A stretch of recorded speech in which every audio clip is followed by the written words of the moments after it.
ఇంకా క్షేత్రజ్ఞుని గురించి వర్ణించడం మొదలుపెట్టారు. 23వ శ్లోకము.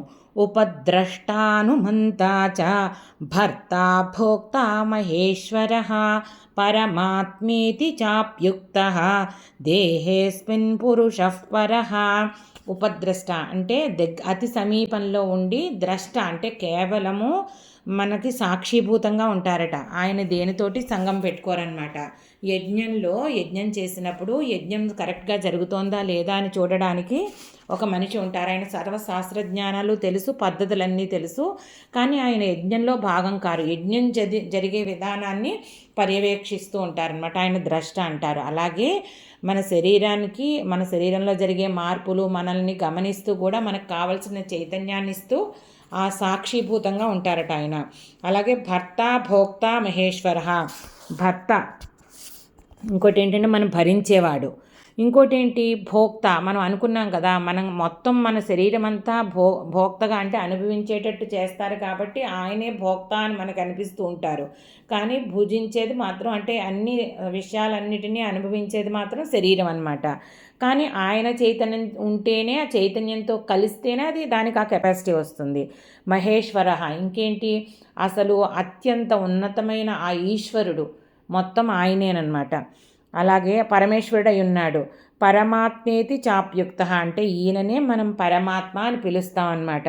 మన దేహంలోనే ఎక్కడున్నారట, మన దేహంలోనే ఈ ఆయన పురుషః పరః భిన్నంగా ఉన్నారు. మన దేహంలోనే ఉన్నారు. మనకి ఆ పరమాత్మ అని చెప్పచ్చు అనమాట. అంటే మన దేహంలోనే పరమాత్మగా అక్కడ ఉన్నారనమాట. శరీరం కంటే అతీతంగా, శరీరానికి అంటుకోకుండా, మన శరీరం కంటే భిన్నంగా మన శరీరంలోనే ఆత్మ చైతన్య రూపంలో వెలుగుతూ దేనికి అంటుకోకుండా సాక్షిభూతంగా ఉన్నారు అని చెప్తున్నారు. అతి సమీపంలో ఉన్నారు మన శరీరానికి. 24వ శ్లోకము. య ఏవం వేత్తి పురుషం ప్రకృతిం చ గుణైః సహ సర్వథా వర్తమానోపి న స భూయోభిజాయతే. అసలు ఎవరైతే ఈ రకంగా ఆ పరమాత్మ గురించి, ఆత్మ చైతన్యాన్ని గురించి తెలుసుకున్నారో, అలాగే ఈ శరీరం గురించి, దాని గుణాలతో ఉన్న ప్రకృతిని గురించి ఈ జ్ఞానాన్ని అంతా ఎవరైతే సంపాదించారో, అంటే సంపాదించగలడానికి అర్హత ఏంటి, మద్భక్త అని చెప్పారంటే నా భక్తుడైన వాడు మాత్రమే ఇది తెలుసుకోగలడు. ఎలాగా, జ్ఞాన సాధన ద్వారా, ఆ 20 లక్షణాలు ప్రాక్టీస్ చేయడం ద్వారా, అలాగే పరమాత్మ తత్వ చింతన చేయడం, వీటన్నిటి ద్వారా ఎవరైతే తెలుసుకున్నారో వాళ్ళు ఇంకా భవిష్యత్తులో ఇంకా వాళ్ళకి జన్మ ఉండదు. అంటే వాళ్ళకి మోక్షం కలుగుతుంది అనమాట. ఈ జన్మ పరంపర నుంచి వాళ్ళు ముక్తులవుతారు. 25వ శ్లోకము. ధ్యానేనాత్మని పశ్యంతి కేచిదాత్మానమాత్మనా అన్యే సాంఖ్యేన యోగేన కర్మయోగేన చాపరే. అయితే భక్తుడైన వాడి జ్ఞానం సంపాదించాలంటే కొంతమంది ఏం చేస్తారు, ధ్యానయోగం ద్వారా ఆ ఆత్మని దర్శిస్తారట. ఆ ఆత్మజ్ఞానం ప్రస్ఫుటంగా కనిపిస్తుందన్నమాట. తన ఆత్మలోనే ఆత్మని దర్శిస్తారు, తన శరీరంలోనే, తన లోపలనే. ఇంకేంటి, అన్యే సాంఖ్యేన యోగేన. సాంఖ్యయోగం అంటే జ్ఞానాన్ని ప్రాక్టీస్ చేయడం ద్వారా, జ్ఞానయోగ ప్రాక్టీస్ ద్వారా, అంటే మనం 20 లక్షణాలు అనుకున్నాం కదా, వాటి ద్వారా కొంతమంది ఆ ఆత్మజ్ఞానాన్ని పొందుతారు. అలాగే కర్మయోగేన చాపరే. కర్మయోగం అంటే నిష్కామ కర్మయోగం, ముందు చెప్పుకున్నాం కదా, కర్తృత్వము వదిలేయడము, అలాగే ఫలాసక్తి లేకుండా ఉండడము. అక్కడే పరమాత్మ లక్షణం కదా, నిస్సంగత్వం ఎక్కడైతే పెట్టుకున్నారో అక్కడ పరమాత్మ చైతన్యం మనకి అనుభవంలోకి వస్తుందన్నమాట.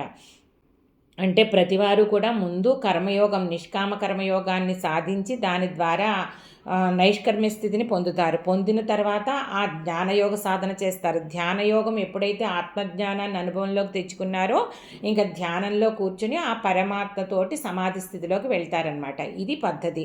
ఈ రకంగా తెలుసుకుంటారట. మరి అందరూ ఇంత కష్టమైన పద్ధతి, క్లిష్టమైన సాధన చేయలేరు అనుకుంటే ఏం చెప్తున్నారంటే, మీకులాంటి సామాన్యులకు కూడా నేను మోక్షం ప్రసాదిస్తానయ్యా అని చెప్పి ఎంతో దయతో మనకి తర్వాత చెప్తున్నారనమాట. 26వ శ్లోకము. అన్యే త్వేవమజానంతః శ్రుత్వాన్యేభ్య ఉపాసతే తేపి చాతితరంత్యేవ మృత్యుం శృతిపరాయణాః. ఎవరైతే తెలుసుకోలేరో ఈ ధ్యానయోగము, కర్మయోగము, సాంఖ్యయోగము, వాళ్ళ పరమాత్మ గురించి గొప్ప వాళ్ళ ద్వారా వినడము, గ్రంథాలలో చదువుకోవడము, ఆ తెలుసుకున్నదంతా కూడా ఎంతో కొంత ఆచరణలో పెట్టడానికి చేయడము, అలాగే ప్రపంచం నుంచి విరమించుకొని కేవలం భగవంతుడి గురించి ఆలోచిస్తూ వింటూ వాళ్ళకి స్వయంగా జ్ఞానం లేకపోయినప్పటికీ జ్ఞానం ఉన్నవాళ్ళు, అనుభవం తెలుసుకున్న వాళ్ళు వాళ్ళ మాటలు వింటూ ఎవరైతే ఉపాసిస్తూ ఉంటారో భగవంతుణ్ణి, అంటే చెప్పింది విని శ్రవణ తత్పరులు అంటారు, చక్కగా పెద్దవాళ్ళు చెప్పిన ప్రవచనాలు ఇవన్నీ వింటూ ఉండడము, అలాగా మళ్ళీ ఆ వింటున్న దానిని చక్కగా ఆచరణలోకి పెట్టుకోవడము, వాళ్ళకి శక్తి కొలది వాళ్ళ భగవంతుడి తత్వాన్ని తెలుసుకుని ఆచరణలో పెట్టుకోవడము, సిన్సియర్గా ప్రయత్నం చేయడము, ఇలా చేస్తున్న వాళ్ళందరినీ కూడా ఈ మృత్యు సంసార రూపమైన ఈ మృత్యు సంసార సాగరం నుంచి నేను తప్పిస్తానయ్యా, ఈ ప్రపంచం నుంచి మళ్ళీ మళ్ళీ జన్మ లేకుండా చేస్తాను అని చెప్తున్నారనమాట. అంటే పెద్ద పెద్ద పూజలు, పెద్ద పెద్ద ఉపాసనలు చేయకపోయినా మంచి మాటలు వినడం, భగవతత్వం గురించి పెద్దవాళ్ళు చెప్పింది వినడము, అలాగే పుస్తకాలు చదవడము, అలాగే ఈ జ్ఞానాన్ని వీలైనంత వరకు ఆ తత్వాన్ని తెలుసుకోవడానికి ప్రయత్నించడము, ఇలా సాధనా మార్గంలోనే ఉండి సిన్సియర్గా ఉండి పూర్తిగా విషయాల నుంచి ప్రపంచం నుంచి తగులుకోకుండా ఈ పరమాత్మ తత్వంతో సంగం పెట్టుకున్న వాళ్ళందరినీ కూడా నేను ఈ జన్మ పరంపర నుంచి తప్పించి మోక్షం ఇస్తాను, క్రమంగా ముక్తి వస్తుందన్నమాట. నెమ్మదిగా స్టెప్ అప్ ఆయనే చేయిస్తారు, క్రమముక్తి వస్తుంది మనకి అని చెప్తున్నారు. 27వ శ్లోకము. యావత్ సంజాయతే కించిత్ సత్వం స్థావర జంగమం క్షేత్రజ్ఞ సంయోగాత్ తద్విద్ధి భరతర్షభ. ఇప్పుడు ఈ ప్రపంచంలోనూ జడముంది, చైతన్యం ఉంది, స్థావరం ఉంది, అంటే కదిలే వస్తువులు చరాచర జగత్తులో అన్నీ కూడా ఏదైతే పుడుతోందో అది రెండూ కూడా క్షేత్రము, ఈ క్షేత్రజ్ఞుడు. అంటే ఈ జడ పదార్థము, ప్రకృతి, మూల ప్రకృతి రకరకాలన్నీ చెప్పుకున్నాం కదా, ఈ క్షేత్రము, ఆ చైతన్యము, ఈ రెండిటి యొక్క సంగం వల్లనే కలుగుతోంది. అంటే చైతన్యం లేకపోతే దీని నుంచి పుట్టుక ఉండదు, ఏమీ ఉండదు. అంటే ఆ కలయిక చాలా అవసరము ఉత్పత్తికి అని చెప్తున్నారనమాట. ఈ ప్రపంచం నడవడానికి ఈ క్షేత్రము, క్షేత్రజ్ఞుడి యొక్క కలయిక చాలా ముఖ్యము, వీటి వల్లే ఆవిర్భవిస్తోంది, దీనికి భిన్నంగా ఏమీ లేడు అని చెప్తున్నారనమాట. గీతా శ్లోకాలకి అర్థాన్ని సులభమైన వాడుక భాషలో వివరించడానికి ప్రయత్నిస్తున్నాను.